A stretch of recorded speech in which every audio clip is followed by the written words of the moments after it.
Selamat pagi anak-anak sekalian. Assalamualaikum warahmatullahi wabarakatuh. Ini pertemuan kita pertama untuk materi tentang hakikat ilmu kimia. Apa kabar hari ini? Saya harap kalian selalu sehat, selalu semangat, dan stay safe, stay healthy. Tetap jaga kesehatannya. Hari ini kita mau belajar tentang hakikat ilmu kimia. Oke ya. Kita lanjut ke apa sih tujuan kita belajar materi ini? Tujuannya adalah kita mampu mengidentifikasi berbagai produk yang mengandung bahan kimia dalam kehidupan sehari-hari. Yang kedua, kita mampu memahami cara kerja ilmuwan kimia dalam melakukan penelitian dengan menggunakan metode ilmiah. Di antaranya membuat hipotesis, melakukan percobaan, dan menyimpulkan. Kimia itu apa sih? Kita mikirnya apa? Oh ya, yang rantai kimia atau bentuk di kepala kita molekul-molekul atau racun atau bom. Apakah seperti itu? Apa sih sebenarnya bahan kimia? Atau pernah bilang, udah jangan pakai itu ada bahan kimianya. Atau itu enggak banget deh, itu bahan kimianya berbahaya. Padahal kimia tidak seasing dan semenyeramkan itu. Padahal kimia sangat dekat dengan kita dalam kehidupan sehari-hari. Nggak percaya? Oke, check it out.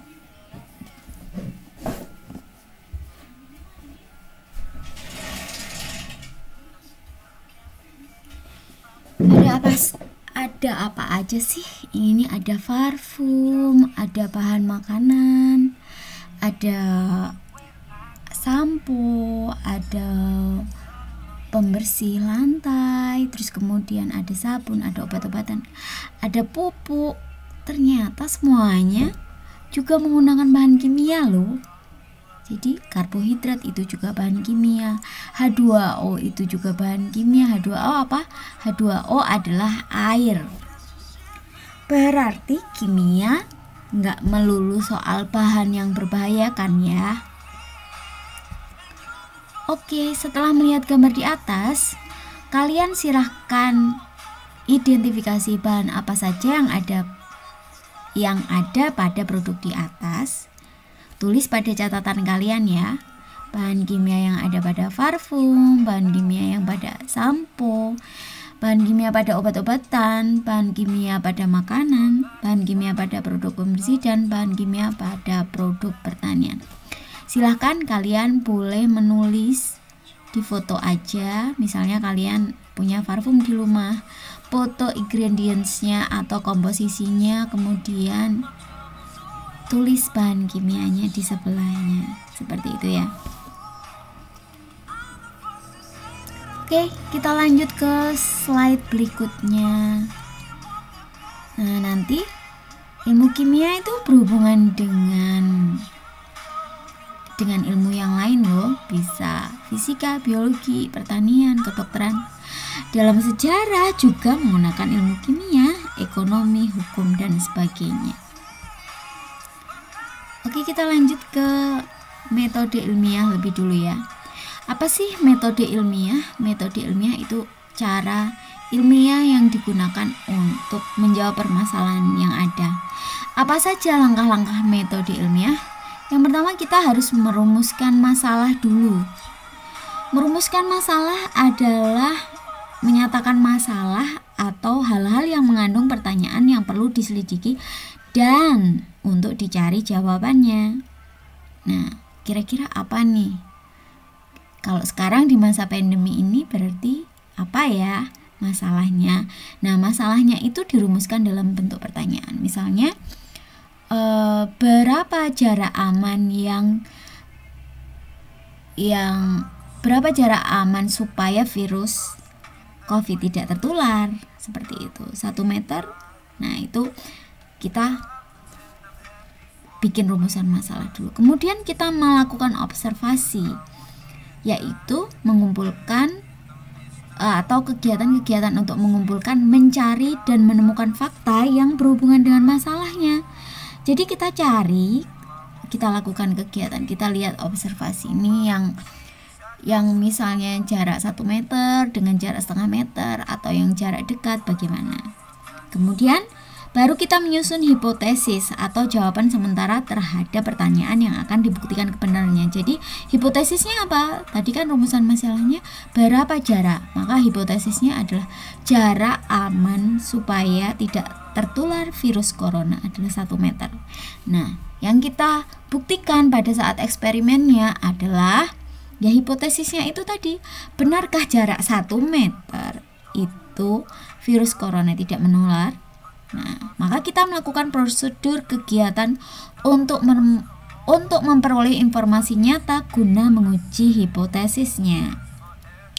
Jadi benarkah hipotesis kita itu bahwa jarak 1 meter itu merupakan jarak aman supaya tidak terkena droplet dari virus corona?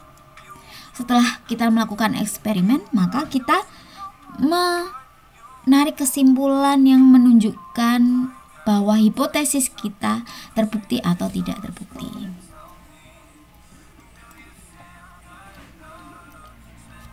Oke, next. Oke, kalau gitu apa sih ilmu kimia? Tadi kita sudah bilang di yang identifikasi bahan. Ternyata kimia itu nggak beracun dan nggak bom aja yang ada bahan kimianya. Jadi ilmu kimia itu adalah ilmu rekayasa materi untuk mengubah materi menjadi materi yang lebih bermanfaat. Ilmu ini mempelajari tentang susunan, struktur, sifat, perubahan materi, dan energi yang menyertai perubahan tersebut. Jadi kita mempelajari susunannya apa, strukturnya seperti apa, perubahan materinya bagaimana, dan energi yang menyertainya berapa. Nah, misalnya ruang lingkup nih, misalnya kita punya mistar kayu dan mistar besi, maka susunannya yang satu mengandung karbon dan mistar besi mengandung Fe. Kita lihat nih strukturnya, arang bentuknya seperti ini strukturnya. Karbon itu yang rapuh. Tapi tahukah kamu bahwa intan itu sama-sama karbon, tetapi strukturnya keras atau strukturnya berupa kristal padat, sehingga karbon dari intan itu lebih keras daripada arang karbon.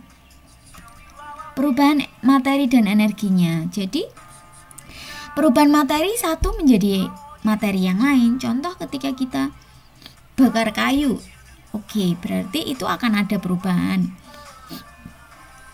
materi ya, karena jadi dari arang kemudian menjadi abu. Dan pada saat proses pembakaran ada perubahan energi. Apa energinya? Terasa panas, maka itu adalah melepaskan kalor. Nah, ruang lingkupnya tadi ada materi, wujud, massa dan berat, sifat dan perubahan materi. Materi itu apa sih? Materi itu berarti yang mempunyai massa dan menempati ruang, berarti bisa jadi makhluk hidup atau tak hidup. Sedangkan wujudnya ada pada cair dan gas. Yang membedakan apa? Partikelnya kalau padat itu rapat. Kalau cair berarti mengikuti wadah. Kalau gas itu lebih bebas lagi.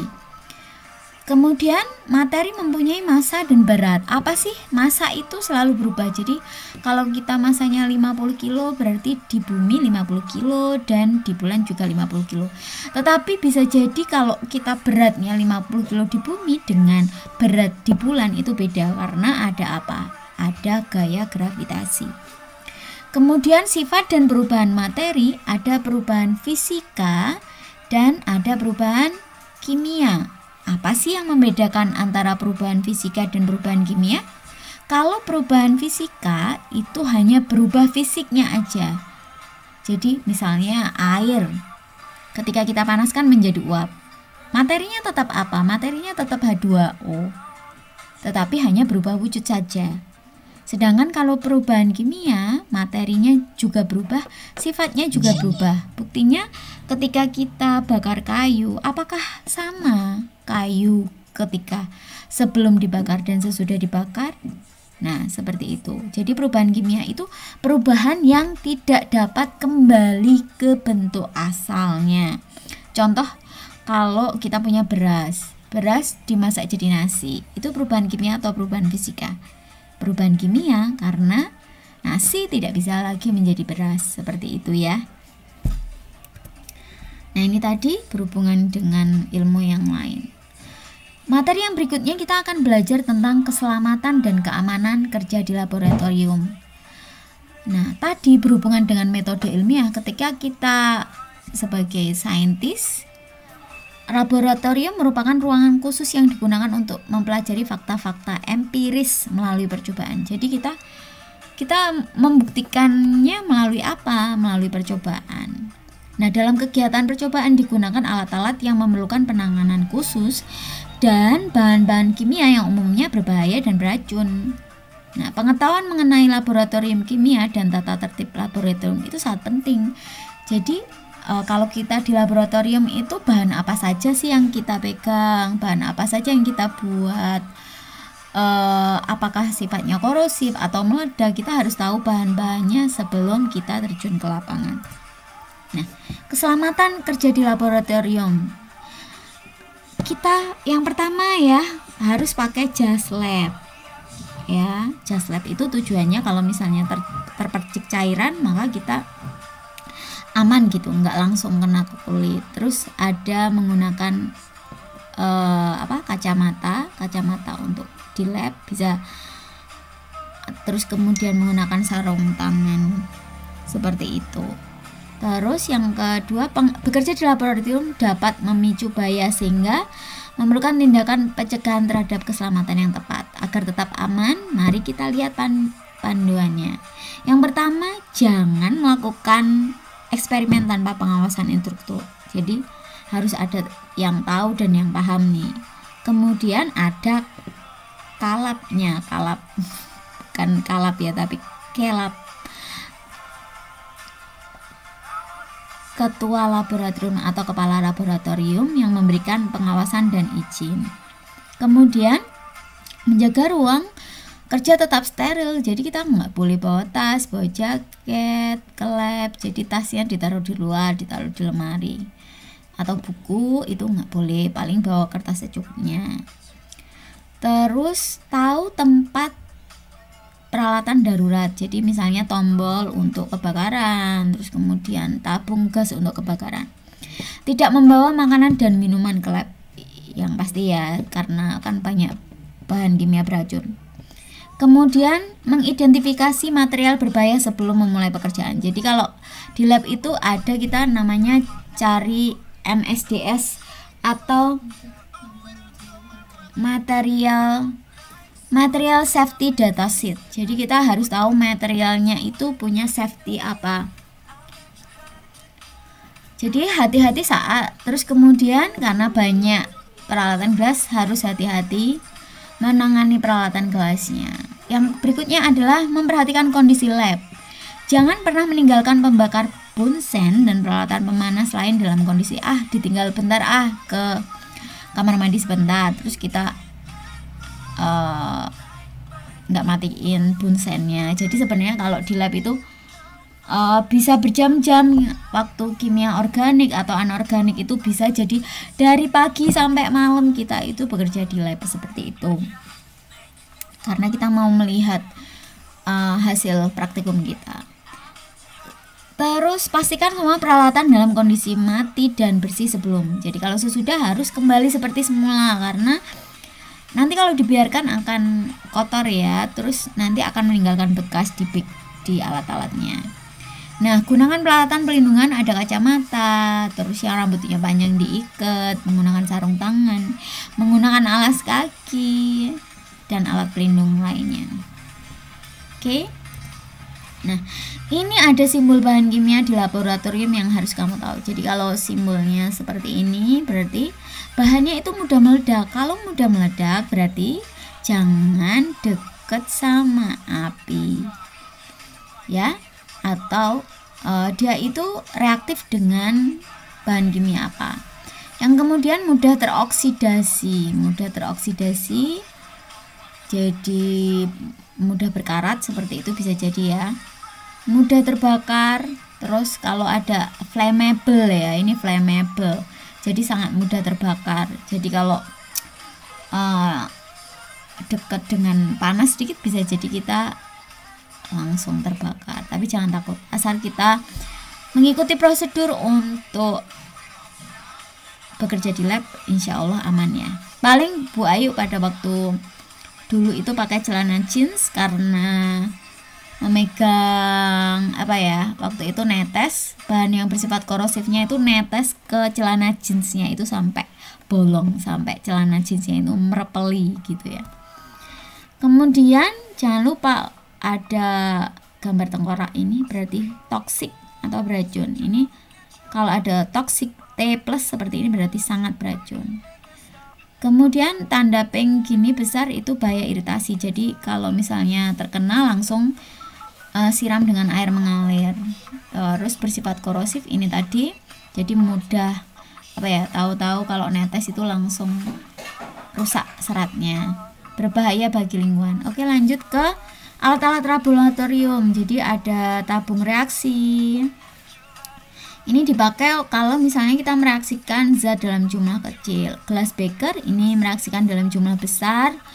Labu ukur ini untuk mengencerkan zat supaya tepat. Ini ada 50 mili, 100 mili, 500 mili. Terus kemudian ada 1000 ml. Jadi kita lebih tepat gitu ya. Terus ada Erlenmeyer, ini untuk titrasi, bisa untuk proses cair yang dibakar bisa seperti itu. Ini gelas ukur untuk mengukur zat tetapi yang tidak membutuhkan ketelitian. Kalau untuk membutuhkan ketelitian kita butuh pipet gondok. Nah, pipet gondok itu pasangannya itu adalah filler, jadi penghisap cairannya. Jadi supaya tepat 50 mili, tepat 20 mili, tepat 5 mili kita pakai pipet gondok. Kemudian ada corong pisah, ini berfungsi untuk memisahkan dua zat dengan misalnya minyak sama air. Nah, kita misahnya gimana? Bisa pakai dengan corong pisah ini ya. Terus ini ada corong gelas untuk memindahkan dari satu wadah ke wadah yang lain. Ini ada spatula plastik dan spatula logam untuk ambil zatnya ya. Terus kemudian rak tabung reaksi itu untuk wadah tadi. Kalau kita mereaksikan, tabung reaksinya kan nggak bisa, ujungnya kan bulat, maka kita butuh rak tabung reaksi. Ada mortal dan pastelnya, ini buat numbuk zatnya supaya halus. Di sini ada buret untuk titrasi. Nah, seperti itu saja berarti materi untuk bab 1 sudah selesai. Jangan lupa silahkan tugasnya untuk mengidentifikasi bahan-bahan kimia yang ada dalam kehidupan kita sehari-hari. Bisa dari parfum, nanti difoto aja, terus ditulis tangan boleh. Oke, sampai di sini dulu perjumpaan kita untuk materi pertama dengan Bu Ayu. Jangan lupa untuk selalu semangat, jaga kesehatan. Wassalamualaikum warahmatullahi wabarakatuh.